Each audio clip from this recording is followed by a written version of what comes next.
screen time, something that most of us struggle with.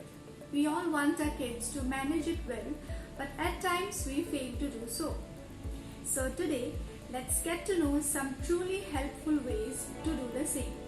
Hi, my name is Sabiha and I am a child development trainer at Little League. Today I'll help you through some ways that can help you manage your child's screen time. Now you must be thinking, I have tried everything and nothing seems to work with my kid. Well, let's start there.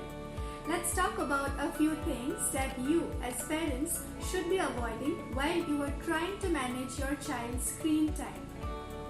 I understand at times it gets difficult to manage things with kids.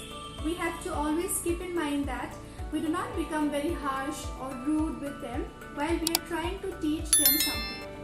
For example, avoid using phrases that would be very harsh. If you cry about it, then you'll have no TV tomorrow. Or, stop crying. You cry every time the device is taken away from you. Now, what can be done instead?